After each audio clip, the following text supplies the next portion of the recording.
नमस्कार भाविक भक्तांनो, पुन्हा एकदा आकाशी झेप घेरे पाखरा या कार्यक्रमामध्ये आपलं सर्वांचं सहर्ष स्वागत आहे. असं म्हटलं जातं, संत तुकाराम महाराजांची अभंगवाणी जशी पाखरांच्या चोचीतील मंजूळ गाणे, यामधले जे गाणी आहेत किंवा जे अभंग आहेत ते एकदम मंजूळ असे आहेत, भारावून घेणारे असे आहेत. त्याचा भावार्थ किती छान असा आहे. तर आजचा आपला अभंग आपण पाहणार आहे त्याच्या अगोदर 2 ओळी सादर करते. जसं गाणं आहे आपलं, तुझे रूप चित्ती राहो, तुझे रूप चित्ती राहो, मुखी तुझे नाम, देह प्रपंचाचा दास, देह प्रपंचाचा दास, सुखे करू काम, तुझे रूप चित्ती राहो. तर किती छान असा याचा भावार्थ आहे आणि यानुसारच आपला अभंग आहे. समचरण दृष्टी विटेवरी साजिरी, समचरण दृष्टी विटेवरी साजिरी, तेथे माझी हरी वृत्ती राहो. आनिक न लगे माईक पदार्थ, आनिक न लगे माईक पदार्थ, तेथे माझे आर्त नको देवा. ब्रह्मादिक पदे दुःखांची शिराणी, तिथे दुश्चित झणी जडो देसी. तुका म्हणे त्यांचे कळले आम्हा वर्म, तुका म्हणे त्यांचे कळले आम्हा वर्म, जे जे कर्म धर्म नाशवंत. भावार्थ जाणण्यासाठी नेहमीप्रमाणे आपल्या सोबत आलेले आहेत बाळासाहेब भाईजी. चला तर आपण त्यांच्याच मुखातून याचा भावार्थ जाणून घेऊया. नमस्कार भाईजी. नमस्कार. तुमचे खूप खूप स्वागत आहे. धन्यवाद. तर आजचा आपला हा अभंग आहे आणि त्यातील पहिली ओळ आहे, समचरण दृष्टी विटेवरी साजिरी, तेथे माझी हरी वृत्ती राहो. याचा काय बरं भावार्थ होतो?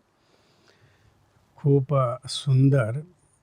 या जगद्गुरू श्री संत तुकाराम महाराज यांची जी गाथा आहे, यामधील प्रत्येक अभंग जर आपण बघितला तर तो खूप मार्मिक आणि जीवनामध्ये परिवर्तन घडवून आणणारा आहे. बरोबर. हा जो आपण अभंग आता गायला आहे, तर यामध्ये खूप एक ईश्वराच्या प्रती जे आंतरिक प्रेम आहे, तर ते या ठिकाणी महाराजांनी वर्णन केलेलं आहे की माझ्या वृत्तीमध्ये बरोबर ईश्वराचे जे रूप आहे ते इतकं हुबहूब राहो की माझी जी वृत्ती आहे त्याच्याशिवाय दुसरीकडं कुठंही जाऊ नये. कोणताही माईक पदार्थ, म्हणजे ज्याला आपण म्हणतो नाशवंत, बरोबर व्यक्ती, वस्तू, वैभव, कोणतंही भौतिक आकर्षण ज्यावेळेला माझ्यासमोर त्याचं रूप राहील, त्यावेळेला त्या ज्या गोष्टी आहे मला अडथळा निर्माण करू नये, ही या ठिकाणी अभंगामधून विनवणी केली जाते. बरोबर. तर आपण बघतो की ज्या ज्या वेळेला आपण ईश्वराच्या समोर आरतीसाठी उभं राहतो, भजन गाण्यासाठी उभं राहतो, तर त्या वेळेला अशा काही गोष्टी ज्याला आपण म्हणतो की भौतिक जगामधल्या गोष्टी की ज्याच्याशी आपण जुडलेलो आहोत, बरोबर सकाळपासून संध्याकाळपर्यंत हा जो देह आहे, हा प्रपंचाचा दास, जसं तुम्ही आता गीत गायलं, तर हा जो देह आहे, आत्मा, यामध्ये जो आत्मा ह्या देहामध्ये असताना जे काही कर्म करतो त्या कर्माच्या बंधनामध्ये तो अडकत जातो. आणि ज्यावेळेला ईश्वराच्या समोर आपण नामस्मरण करायला बसतो त्यावेळेला त्या गोष्टी समोर येतात. म्हणून या ठिकाणी अभंगामध्ये ही जी गोष्ट आहे की कोणतेही पदार्थ यामध्ये अडथळा निर्माण करू नये. यामध्ये जर आपण बघितलं तर भगवंत, ईश्वर ज्याला आपण म्हणतो, तो भक्तांना हे सांगतो की ज्या वेळेला तुम्ही माझ्यासमोर येतात त्यावेळेला तुमची जी दृष्टी आहे, तुमची जी वृत्ती आहे, ती फक्त माझ्यावरच टिकून राहिली पाहिजे. बरोबर. त्यावेळेला जर तुमचं मन बाहेरील गोष्टीमध्ये जर भटकत असेल तर त्यावेळेला माझी जी दृष्टी आहे, माझं जे प्रेम आहे ते तुम्ही प्राप्त करू शकत नाही. माझं प्रेम प्राप्त करण्यासाठी तुमची वृत्ती, तुमचं जे मन आहे ते पूर्णपणे माझ्याशी एकाग्र झालं पाहिजे, बरोबर. असं ह्या अभंगामध्ये वर्णन केलेलं आहे. किती सुंदर असं याचा भावार्थ आहे. तर याच्या पुढची आपली जी ओढ आहे ते अशी आहे, आनिक न लगे माईक पदार्थ, आनिक न लगे माईक पदार्थ, तेथे माझे आर्त नको देवा. याचा काय बरं भावार्थ आहे?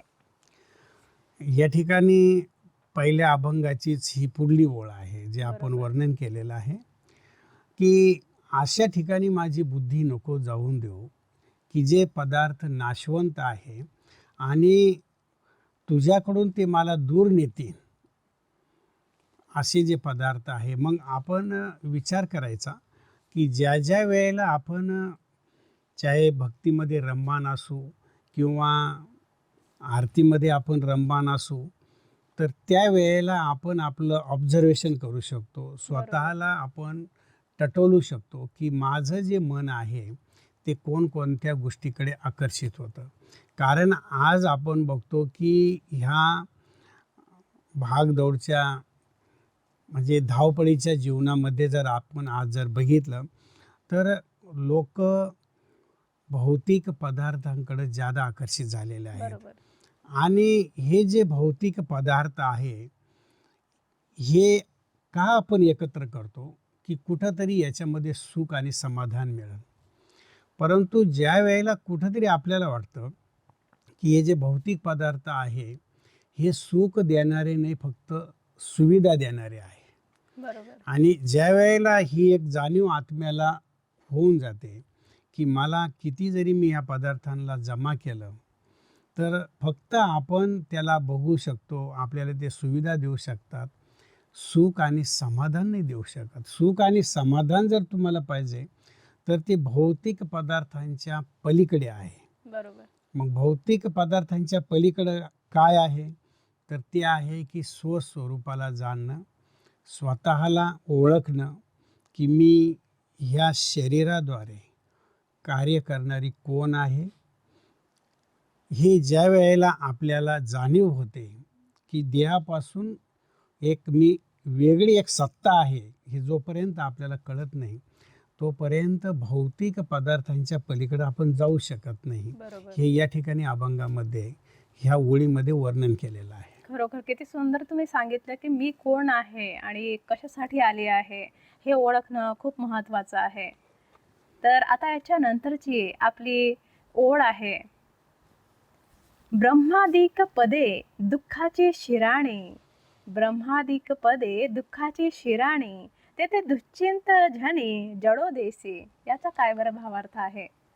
तर खूप सुंदर या ठिकाणी भावार्थ सांगितलेला आहे की आपण बघतो की महाराज या ठिकाणी ईश्वराला विनवणी करतात की तुझ्या प्रेमापुढं हे जे ब्रह्मादिक जे पदे आहेत, ज्याला आपण म्हणतो की मोठा व्यक्ती जर असला, मोठं बनण्यासाठी तो खूप प्रयत्न करत असतो, पण मोठं बनल्यानंतर त्याला तेवढं दुःख पण असतं.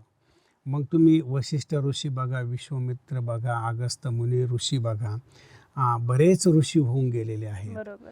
तर आपल्याला वाटतं की यांचं जे जीवन आहे खूप सुखी असेल किंवा खूप त्यांच्यामध्ये आनंद असेल.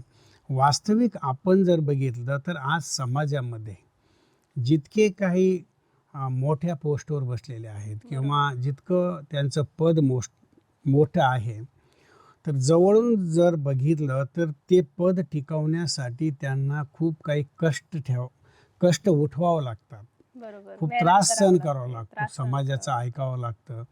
कधी कधी आपण बघतो की एकाच व्यक्तीला चांगलं काम केलं तर त्याची महिमा करते, त्याचा सन्मान करते, परंतु त्याच्याकडून जर काही नाही झालं तर लोक लगेच त्याला शिव्या पण द्यायला लागतात. बरोबर. म्हणजे त्या पदाला मेंटेन, त्या अधिकाराला मेंटेन करणं हे खूप त्रासदायक असतं. बरोबर. म्हणून या ठिकाणी महाराज सांगतात की मला ते पद पण नको आहे, कारण ते पदसुद्धा ह्या ईश्वरीय सुखाच्या समोर काहीच नाही आहे. क्षुल्लक कारण आहे. ते जे पद आहेत आज आहे उद्या नाही. आपण बरोबर. बघतो की समाजामध्ये की आज खुर्ची आहे, उद्या ती खुर्ची घेण्यासाठी लगेच दुसरे तयार असतात. बरोबर आहे. किंवा आपण गव्हर्मेंट सर्वंटमध्ये पण बघतो की ज्या ठिकाणी तो 3 वर्ष सर्व्हिस करतो, ज्या ऑफिसमध्ये सर्व त्याला सॅल्यूट मारतात, बरोबर. ज्या वेळेला तो त्या खुर्चीवरून दुसरीकडे ट्रान्सफर होतो किंवा रिटायर होतो, तर बरोबर आहे. त्यावेळेला जर तो गेला तरी तो जो सन्मान पहिला मिळालेला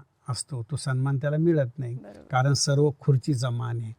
म्हणून या ठिकाणी महाराजांनी खूप सुंदर वर्णन केलेलं आहे की मला ते स्वर्गाचं सुखही नको आहे किंवा हे जे ऋषीमुनींचे जे टायटल आहे, चाहे ब्रह्माचा असो, अगस्त्य मुनीचा असो, वशिष्ठ ऋषीचा असो, दुर्वासा ऋषीचा असो, तर कोणतंही नको. ईश्वरीय आठवणीपुढं, तुझ्या नामस्मरणापुढं हे जे पद आहे हे काहीच नाही, याच्यात सुख नाही आहे, हे या बरोबर. ओळीतून सांगायचं आहे. किती सुंदर असा भावार्थ आहे की मला काहीही नको, मला फक्त एक देव म्हणजे एक विठ्ठल आहे तो तुझं हवाय. नामस्मरणच बरं. सदैव माझ्या मनामध्ये राहो, बरोबर. हे या अभंगातून महाराजांना सांगायचं बरोबर, आहे. खरोखर. आता याच्या पुढची आपली जी वाणी आहे अभंगातली, तुका म्हणे त्याचे कळले आम्हा वर्म, जे जे कर्म धर्म नाशवंत, याचा काय बरं भावार्थ होतो? तर या ओळीमध्ये कर्म, विकर्म, अकर्म बरोबर. ह्या 3 गोष्टींचा उल्लेख आलेला आहे. अच्छा. म्हणजेच महाराजांना सांगायचं आहे की कर्म काय आहे आणि त्याचं फळ काय आहे, हे यामधून मला उलगलेलं आहे. जर मी वाईट कर्म केलं तर त्याचं फळ पण मला वाईट मिळणार आहे. जर मी पाप कर्म केलं तर त्याचा विकर्म पण बनणार आहे. मी श्रेष्ठ कर्म केलं तर त्याचं श्रेष्ठ कर्म पण मला मिळणार आहे. बरोबर. म्हणजे याचा उलगडा ह्या ओळीमधून झालेला आहे. महाराजांना सांगायचं की याचा सर्व उलगडा मला आता त्याचं जे मर्म आहे, अर्थ जो आहे तो कळलेला आहे. बरोबर. तर म्हणून महाराजांना या ठिकाणी ह्या ओळीमधून हे वर्णन करायचं आहे की आता त्याच्या मी बाहेर आलेलो आहे. हे जे कर्म, विकर्म, अकर्म आणि जीवनामध्ये श्रेष्ठ कर्म कोणत्या भावनेमध्ये आहे, कोणत्या गोष्टीमध्ये आहे, तो पण अर्थ या ठिकाणी मला कळलेला आहे. बरोबर. की मी जर तुझं नामस्मरण केलं तर माझ्या हातून कोणतंही पाप होणार नाही, हे तेवढं सत्य आहे.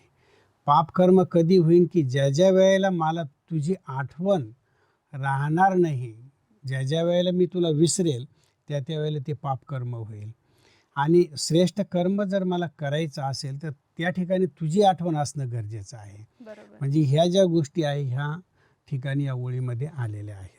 खरोखर किती सुंदर याचा असा भावार्थ आहे. आता जाता जाता आपल्या भाविक भक्तांना कोणता आध्यात्मिक संदेश देऊ इच्छिता आपण? तर या ठिकाणी आजचा हा जो सुंदर अभंग आहे, या ठिकाणी 2-3 गोष्टी आपल्याला आपल्या जीवनामध्ये आपण आचरणामध्ये आणू शकता. एक तर आपण आपल्या जीवनामध्ये ज्या वेळेस आपण ईश्वराचं नामस्मरण करतो त्यावेळेला आपलं जे चित्त आहे, आपली जी वृत्ती आहे, मनामध्ये एकाच्याच प्रती, ज्याला अद्वैत म्हटलं जातं, एकालाच आपण जर स्थान दिलं तर तो आपल्या मदतीला पण येतो, आपल्या रक्षणाकरता पण येतो. दुसरी गोष्ट की जीवनामध्ये ज्या वेळेस आपण हे जाणून घेतो की खरं सुख आणि समाधान हे वस्तू वैभवामध्ये नाही आहे, तर खरं जे सुख आहे ते विठ्ठल नामस्मरणामध्ये आहे, ईश्वराच्या नामामध्ये आहे. जितकं जितकं आपण त्याच्याशी समरस होऊ, जितकं जितकं त्याच्या डोळ्यामधून आपल्याला प्रेमाची भावना आपल्याला घेता येईल किंवा आपण त्याच्याशी जितकं जितकं समरस होऊ तितकंच प्रेम आणि आनंद आपल्याला जीवनामध्ये मिळू शकतो. यासाठी कोणतीही पोस्ट पोझिशन जीवनामध्ये नको आहे, कोणतीही पद प्रतिष्ठा मला नको आहे. ज्यावेळेस आपण जीवनामध्ये हे सर्व समर्पित ईश्वराशी करतो त्यावेळेला आपल्याला जीवनामध्ये खरी सुख, खरी मनाची शांती लाभते. हे या ठिकाणी आध्यात्मिक जे रहस्य आहे आपण अभंगामधून सांगू शकतो. बरोबर आहे. आमच्या भाविक भक्तांना तुम्ही इथे आलात आणि इतकी छान असा याचा भावार्थ समजून सांगितलात त्याबद्दल धन्यवाद. तुमचे पण खूप खूप धन्यवाद. तर भाविक भक्तांनो, आपण पाहिलं आहे की नामस्मरणामध्ये भक्त इतका धुंद झालेला असतो की त्याला पद, प्रतिष्ठा ते काहीच समजत नाही. कारण देवाच्या पुढे ते काहीच नाही. आणि त्याच्यामुळेच आपल्याला मानसिक शांती आणि समाधान लाभते. आणि खरोखरच जेव्हा आपण नामस्मरण करत असतो तेव्हा या शरीराचा विसर पडतो. असंच नवीन अर्थासह नवीन एपिसोडमध्ये आपण भेटूया. तोपर्यंत धन्यवाद.